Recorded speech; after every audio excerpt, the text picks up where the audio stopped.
Vai. Uma das coisas que torna esse projeto político do fundamentalismo cristão no Ocidente, especialmente no Brasil e nos Estados Unidos, que são os países onde esse fenômeno é bem acentuado, e o Brasil, porque se trata do meu país e onde estão vindos qualquer um que esteja assistindo isso, é o fato de que eles reduzem a política, que é um fenômeno dos mais complexos, a questões muito simples e até mesmo maniqueístas de moralidade. Maniqueísmo no sentido amplo, né? Porque manicaísmo, na sua acepção original, é uma doutrina teológica persa, mas o maniqueísmo, em tese, ele é a projeção de duas grandes forças em jogo, né? O bem e o mal. E a facilidade de propagação do ideário fundamentalista também reside numa certa simplicidade que o reducionismo ligado às expressões de bem e mal produz na nossa ótica, nossa capacidade analítica. Então, não existe grandes considerações complexas para se fazer em defesa de uma política homófoba. Os gays são perseguidos, são discriminados, são ridicularizados porque eles têm uma conduta maligna, são influenciados por Satanás. Persegue-se o bando candomblé porque são religiões satânicas, são tradições espirituais ligadas ao demônio. O Exu equivale ao diabo. Quer dizer, é uma forma muito simples, muito eficaz de se mistificar a política e afeta a forma como os países onde essa tendência é muito acentuada encaram as agendas políticas na ordem do dia. Você tem os Estados Unidos inteiro, sobretudo depois do 11 de setembro, em que o governo Bush ele abraça uma política externa extremamente agressiva, não somente pelo ataque ao Afeganistão, mas pela forma como o ataque se deu, um ataque unilateral, numa época que os países do mundo inteiro estavam se oferecendo solidariedade aos Estados Unidos e discutiam seriamente. Quem se lembra, quem já era crescidinho em 2001, quem pode registrar isso, na época em que os países do mundo inteiro estudavam possibilidades de se fazer uma ação multilateral para trazer Osama Bin Laden à justiça, para diminuir o apelo do fundamentalismo islâmico nas culturas dessa região que nós chamamos de Oriente Médio, na Ásia, na África, no norte da África. Na época, o governo Bush desconsiderou todo esse apoio, essa solidariedade, e partiu para uma guerra contra o Afeganistão, uma guerra total, e que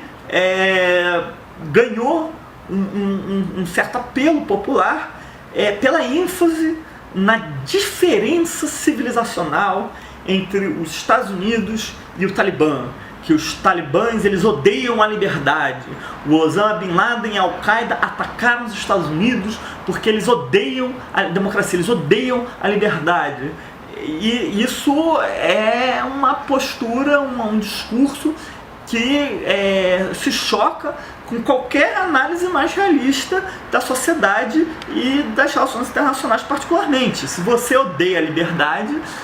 por acaso odeia a liberdade, você faça o seu esforço para combater a liberdade onde ela está ao seu alcance, mas com que critério você vai atingir aqueles aviões contra as Torres Gêmeas em Nova York por odiar a liberdade americana? Você pode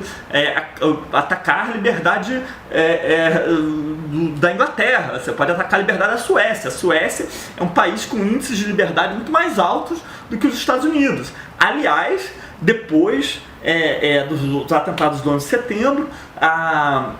o governo Bush, né, incrementado por essa união nacional em torno da tragédia, com uma fúria legiferante, aprovou uma série de leis extremamente restritivas dos direitos humanos dos americanos, dos imigrantes e dos turistas que viviam nos Estados Unidos. O Patriot Act, que é talvez uma das leis mais inconstitucionais aprovadas nos últimos 15 anos de história dos Estados Unidos, que está nos últimos 30 anos, virou de cabeça para baixo a noção de, por exemplo, presunção de inocência, e colocou todos os americanos com comportamentos minimamente subversivos numa lista de vigília muito arrepiante das forças de segurança nacional. Então, liberdade dos Estados Unidos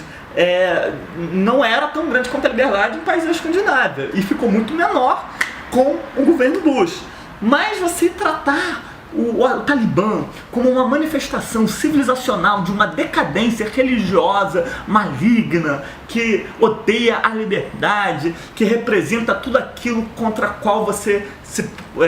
coloca, eles são o seu perfeito inimigo, numa neurose de Jesus e Satanás, Super-Homem e Lex Luthor, Capitão Marvel e Dr. Sivana, você acaba trazendo as peculiaridades extremamente intrincadas do desenvolvimento social do Afeganistão, do avanço político, militar do Talibã, da constituição teológica e prática da Al-Qaeda, e do modo como os Estados Unidos, a reputação dos Estados Unidos pervade todos os setores sociais em diversas nações, no Afeganistão especificamente. Há questões muito simples de eles não gostam da gente porque são os nossos arqui-inimigos, são os nossos rivais, né? A retórica americana de guerra ao terror, ela reciclou a retórica americana de Guerra Fria, só que elevou para um patamar muito mais perigoso de maniqueísmo, de compreensão de que, pelo menos no mundo político, na cidade dos homens, as forças do bem e as forças do mal estão em perpétuo conflito. E isso faz com que os americanos transformem as dezenas de tópicos altamente sensíveis na geopolítica do Oriente Médio em questões binárias de ação e reação. Então, no caso de Israel, onde você tem um país que está se organizando institucionalmente com alguma estabilidade e se vê avizinhado de adversários de diversas naturezas e, em geral, que se unem somente pela hostilidade ao Estado de Israel, e no qual há um grande calcanhar de Aquiles, que é a questão dos palestinos, a interferência americana, mesmo quando ela é a favor de Israel, se torna tão destrutiva para toda a configuração geopolítica do Oriente Médio que Israel sai perdendo, porque a questão nunca se resolve, porque é uma questão muito mais profunda e complicada e cheia de gradações do que a ideia de que há uma civilização judaico-cristã em guerra contra o Islã fundamentalista.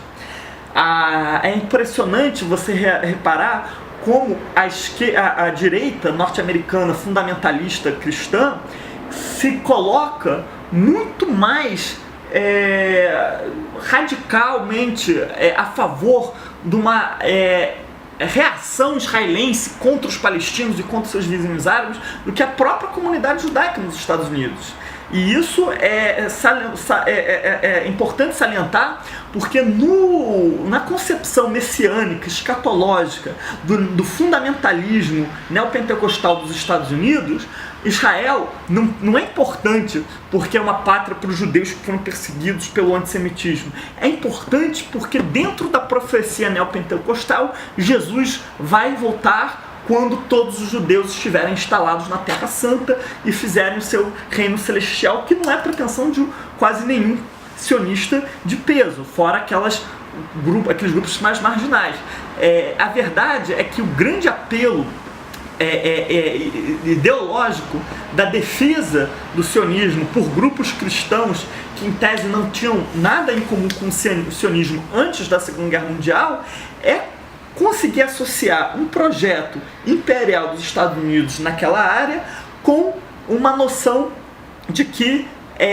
a defesa de Israel trará Jesus de volta e, portanto, corresponde à realização de todas as aspirações do cristianismo nos últimos 2000 anos.